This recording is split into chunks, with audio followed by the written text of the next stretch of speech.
Damos comienzo a un nuevo comentario bíblico expositivo.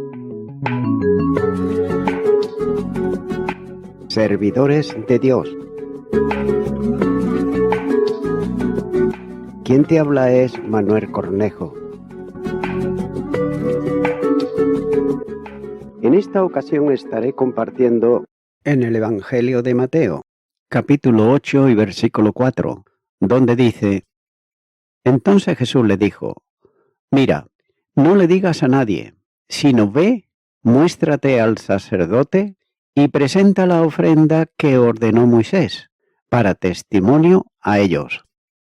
Sorprende la restricción que Jesús impone al leproso sanado de su enfermedad, ya que no debía de decir nada a nadie, sino acudir inmediatamente al sacerdote y presentarse a él. Ahora bien, ¿por qué esa prohibición? Cualquier respuesta procede del pensamiento del intérprete, no del texto bíblico. Por tanto, todas ellas serán posibles, pero siempre son suposiciones. Ya que pudiera ser que Jesús enviara con toda rapidez al leproso al sacerdote en cumplimiento estricto de lo que la ley disponía, dando prioridad a la obediencia mucho más que a la comunicación de la gozosa noticia de su sanidad, ya que la ley establecía que el leproso, antes de entrar de nuevo en la sociedad, debía de ser examinado por el sacerdote, que declararía terminada la contaminación legal. Por tanto, cualquier demora en cumplimiento de la ley sería una desobediencia a lo establecido. Cristo, que había venido a cumplir lo establecido en ella, da prioridad absoluta y manda al leproso dejar la buena noticia para más tarde cumplir la ley. Mateo capítulo 5 y versículo 17 dice: No penséis que he venido para abrogar la ley o los profetas. No he venido para abrogar, sino para cumplir. Eso podría ser también un testimonio contrario para quienes le acusaban de transgresor. Algunos suponen que la urgencia de Jesús obedecía a que si la noticia de la sanidad llegaba a oídos de los sacerdotes antes que el leproso pudieran, por oído, no declararle limpio. Sin embargo, esta suposición es harto arriesgada, ya que toda vez que la evidencia de un cuerpo sin mancha alguna haría imposible una negativa semejante. Es posible también que la urgencia se debiera a que Jesús no quería que su popularidad alcanzase cotas tan elevadas que fuera usado por las multitudes como un nombre para levantarse en una revuelta contra el poder establecido, como el libertador esperado. Entonces, ¿cuál de estas razones es la que tuvo Jesús para establecer la prohibición al leproso de contar a otros su sanidad? Posiblemente fuesen todas estas, y aún otras, mucho más, pero fuese lo que fuese, la única verdad bíblica es la prohibición del Señor al leproso sanado, cuando le dice: Mira, no le digas a nadie. La prohibición va precedida de un mira enfático, que aquí equivale a una llamada de atención, como si el Señor le dijera: Presta mucha atención, no digas nada a nadie. El leproso, por tanto, debía de cumplir los requisitos establecidos en la ley para situaciones semejantes. Lo primero era acudir al sacerdote. Esto significaba, en tiempo de Jesús, ir a Jerusalén y presentarse ante uno de los sacerdotes de turno en el templo. Entonces, el sacerdote lo debía de examinar atentamente y declararlo limpio de la lepra si realmente no había ninguna señal de la enfermedad en su cuerpo. Levíticos capítulo 14 versículo 3 dice: y éste saldrá fuera del campamento y lo examinará, y si ve que está sana la lepra, de la lepra del leproso. Luego, debía de proceder al ritual de la purificación mediante el esparcimiento de la sangre de una avecilla 7 veces sobre el leproso curado. Levíticos capítulo 14 y los versículos 4 al 7 dice: el sacerdote mandará luego que se tome para el que se purifica 2 avecillas vivas, limpias, y madera de cedro, grana e hisopo, y mandará el sacerdote matar una avecilla en un vaso de barro sobre aguas corrientes. Después tomará la avecilla viva, el cedro, la grana y el hisopo, y los mojará con la avecilla viva en la sangre de la avecilla muerta, sobre las aguas corrientes, y rociará 7 veces sobre el que se purifica de la lepra, y le declarará limpio, y soltará la avecilla viva en el campo. El que se purificaba había de rasurarse absolutamente, lavar toda su ropa y permanecer 7 días fuera de su residencia. Levíticos capítulo 14 versículo 8 dice: y el que se purifica lavará sus vestidos y raerá todo su pelo, y se lavará con agua y será limpio, y después entrará en el campamento y morará fuera de su tienda 7 días. El 8º día debía de presentar una ofrenda consistente en 2 corderos, una cordera de 1 año, 3 décimas de flor de harina para la ofrenda amasada. Levíticos capítulo 14 versículo 10 dice: el día 8º tomará 2 corderos sin defecto y una cordera de 1 año sin tacha y 3 décimas de efa de flor de harina para ofrenda amasada con aceite y un lof de aceite. Parte de la sangre del sacrificio del cordero, como ofrenda por el pecado, sería aplicada en el lóbulo de la oreja derecha, sobre el pulgar de su mano derecha y sobre el pulgar de su pie derecho.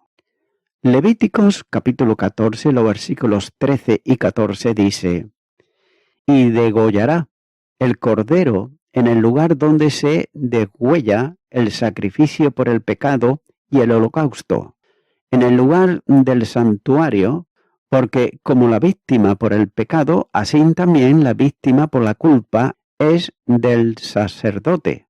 Es cosa muy sagrada, y el sacerdote tomará de la sangre de la víctima por la culpa, y la pondrá el sacerdote sobre el lóbulo de la oreja derecha del que se purifica, sobre el pulgar de su mano derecha y sobre el pulgar de su pie derecho. Asimismo, también el sacerdote empaparía sus manos con una medida de aceite y aplicaría éste en las mismas partes del cuerpo en que se aplicó la sangre.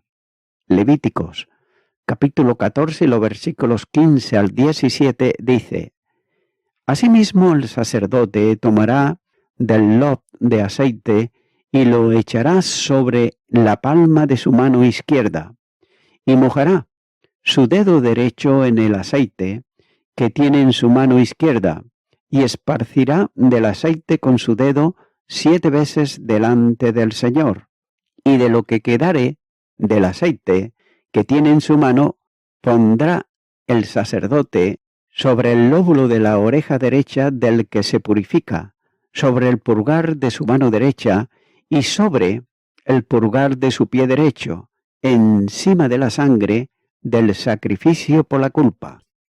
También debía de hacer que el aplicado, el sobrante sobre la cabeza del que se purificaba. Levíticos capítulo 14 versículo 18 dice: y lo que quedare del aceite que tiene en su mano, lo pondrá sobre la cabeza del que se purifica, y hará el sacerdote expiación por él delante del Señor. Luego también ofrecería el sacrificio por el pecado. Levíticos capítulo 14, versículo 19 dice: ofrecerá luego el sacerdote el sacrificio por el pecado y hará expiación por el que se ha de purificar de su inmundicia, y después degollará el holocausto. Finalmente podía entrar de nuevo en la sociedad y hacer vida normal. En todo esto hay una extraordinaria ilustración de lo que el pecado hace y de lo que Dios hace a favor del pecador, corrompido por el pecado, ya que ninguna cosa hacia el leproso, todo cuanto había de ser hecho era llevado a cabo por el sacerdote.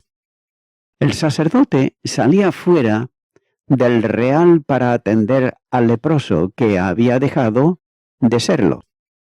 El simbolismo del Señor descendiendo del cielo y viniendo fuera del real para buscar al perdido en su misericordia. Note lo que dice el Evangelio de Lucas, capítulo 19, versículo 10, donde dice: porque el Hijo del Hombre vino a buscar y a salvar lo que se había perdido. Nótese que el Señor vino allí a donde se encontraba el pecador. No quedó a mitad del camino esperando el regreso del perdido, sino que anduvo toda la distancia que los separaba para llegar junto a él, ya que no habría posibilidad de limpiar al perdido de su lepra espiritual si se hubiera quedado en el seno del Padre, como así explica Mershington cuando dice: cuando se trata de crear mundos, Dios no tiene más que hablar, pero cuando se trata de salvar a los pecadores, tiene que dar a su Hijo. Fin del comentario.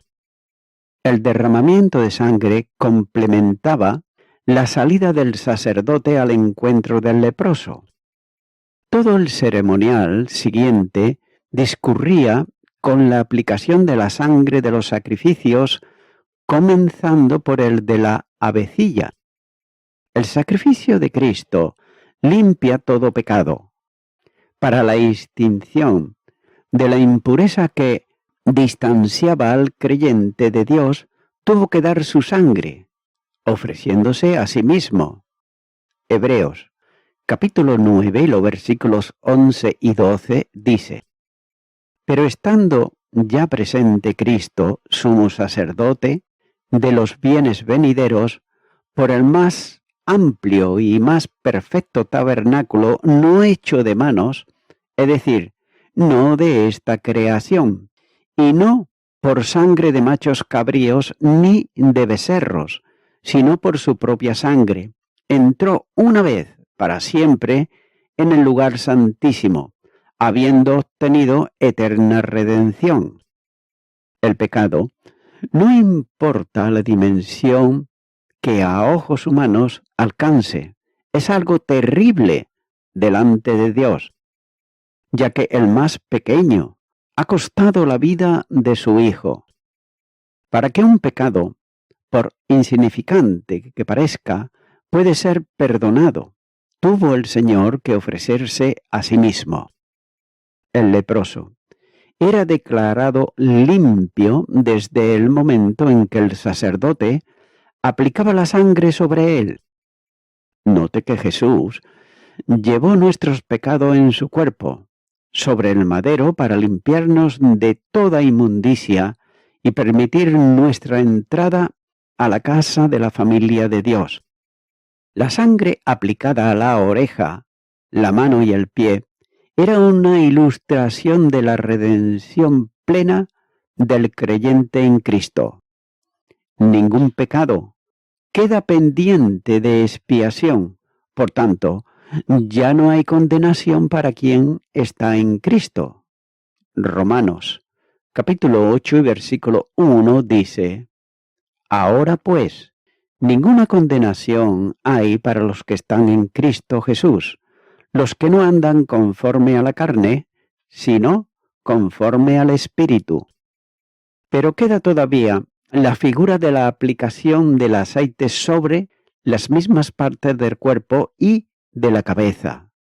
De manera que el creyente es limpio por la sangre de Cristo y consagrado a Dios por la acción del Espíritu Santo, que sella al salvo como propiedad de Dios. Efesios, capítulo 1 y los versículos 13 y 14 dice: En él también vosotros, habiendo oído la palabra de verdad, el evangelio de vuestra salvación, y habiendo creído en él, fuisteis sellados con el Espíritu Santo de la promesa, que es las arras de nuestra herencia, hasta la redención de la posesión adquirida para alabanza de su gloria. Comprado a precio de vida de Jesucristo, nos manifiesta el apóstol Pedro en su primera carta, capítulo 1 y los versículos 18 al 20, donde dice: sabiendo que fuisteis rescatados de vuestra vana manera de vivir, la cual recibisteis de vuestros padres, no con cosas corruptibles como oro o plata, sino con la sangre preciosa de Cristo, como de un cordero sin mancha y sin contaminación, ya destinado desde antes de la fundación del mundo, pero manifestado en los postreros tiempos por amor de vosotros.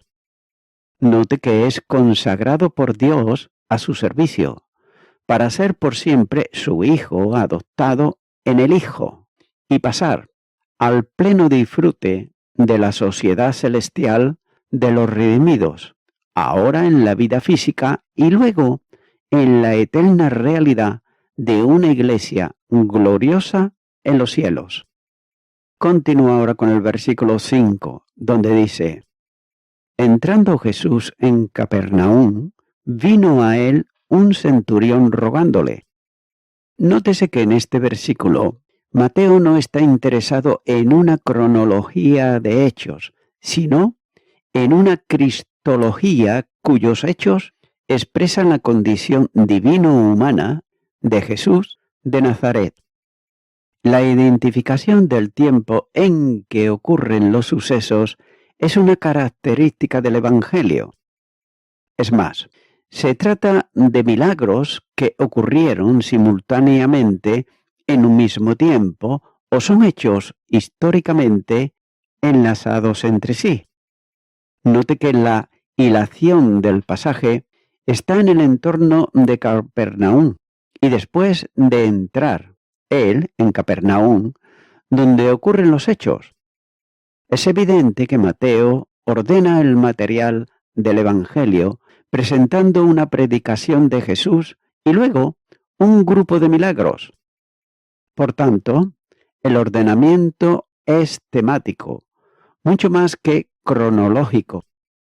Con todo, nada resta a la historicidad del Evangelio, ya que los milagros se produjeron e históricamente forman parte de las obras poderosas de Jesús. La precisión de Mateo aporta para la situación del milagro que se considera en la entrada en la ciudad de Capernaum, lugar donde residía en el tiempo del Sermón del Monte. Y fue allí donde se acercó a él un centurión. En Capernaum estaba situada una guarnición militar de los romanos, al mando de la cual estaba un centurión, ya que Galilea dependía militarmente de la provincia romana de Siria. Sin embargo, los destacamentos militares que estaban presentes en lugares estratégicos del territorio se subordinaban a la autoridad civil impuesta por Roma, que en el caso de Galilea estaba en manos de Herodes Antipas. Los soldados que componían las guarniciones romanas no eran todos romanos, es más, en algunos casos eran los menos, ya que se abastecían de personas del lugar donde estaban situadas. Es evidente que el centurión era un gentil, ya que según el testimonio de Lucas, en el pasaje paralelo, los judíos lo recomendaban como alguien que amaba la nación y le había construido una sinagoga. Lucas, capítulo 7, versículos 4 y 5 dice: Ellos vinieron a Jesús y le rogaron con solicitud, diciéndole: Es digno de que le concedas esto, porque ama a nuestra nación y nos edificó una sinagoga. Probablemente se trataba de un prosélito que había abrazado el judaísmo. No cabe duda de que el centurión conocía el poder de Jesús para sanar enfermedades.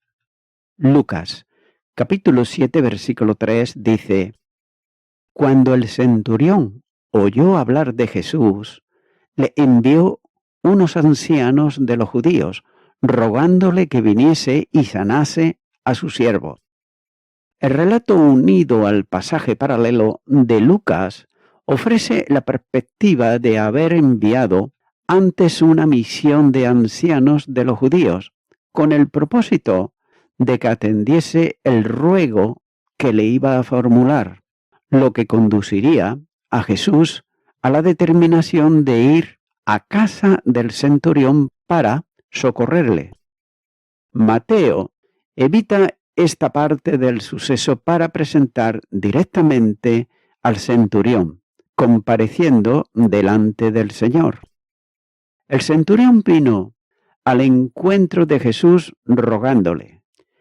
El que tenía como romano capacidad para mandar y estaba acostumbrado a hacerlo con los hombres que tenía a su cargo, viene con toda humildad al encuentro de Jesús. Las palabras del romano gentil son súplica, reconociendo que no tenía derecho a recibir nada y que sólo era posible obtener el deseo por la acción compasiva del Salvador. Una gran paradoja se aprecia en la instrucción del relato. El centurión, note que representaba el poder opresor del yugo romano sobre Israel. Jesús era el rey de Israel. Desde el punto de vista humano, el opresor viene a pedir un favor al oprimido, reconociéndole como superior a él. Y voy concluyendo con esto. La fe de un centurión gentil en acusado contraste con la nula receptividad de los judíos. Si Israel no estaba dispuesto a reconocer a su rey, los menospreciados paganos lo harán. El centurión era un oficial militar romano al mando de unos 100 hombres y estaba destacado en o cerca de Capernaum. Dice que se le acercó a Jesús buscando curación de su criado, que sufría una violenta y dolorosa parálisis. Se trataba de una exhibición inusual de compasión, ya que la mayoría de oficiales no habrían mostrado tal interés por un siervo. Amigo y amiga oyente, este mismo Evangelio de Mateo, capítulo 9, versículo 36 dice: Y al ver las multitudes tuvo compasión de ellas, porque estaban desamparadas y dispersas, como ovejas que no tienen pastor. Jesús resucitó, y por tanto Él vive, y Él sigue teniendo compasión de las personas desamparadas y también dispersas. Muchas personas en la actualidad están de esa manera. Personas que están desamparadas, que viven solas, que están dispersas, quizás alejadas de la sociedad, pero es en este momento que el Señor llama a esas personas, igual que lo hacía hace más de 2000 años, a todas aquellas que estaban en esta situación. Y tú, mi amigo, mi amiga oyente, si está en esta situación, tú puedes venir a Jesucristo el Salvador, porque Él, ten por seguro que Él no te va a desamparar, sino todo lo contrario. De manera que te invito a que puedas hacer una oración de fe, creyendo firmemente en lo que dices. Te puedo guiar en esta oración. Para ello repite conmigo y di: Señor Jesucristo, yo soy una de esas personas que están en la gran multitud del mundo y que están desamparadas, alejadas, ignoradas por la sociedad, pero no por ti. Quiero pedirte en primer lugar perdón por todos mis pecados, de los cuales me arrepiento. Te abro mi corazón y te recibo, Señor Jesucristo, que vengas a mi vida. Te doy muchas gracias. En tu nombre, amén.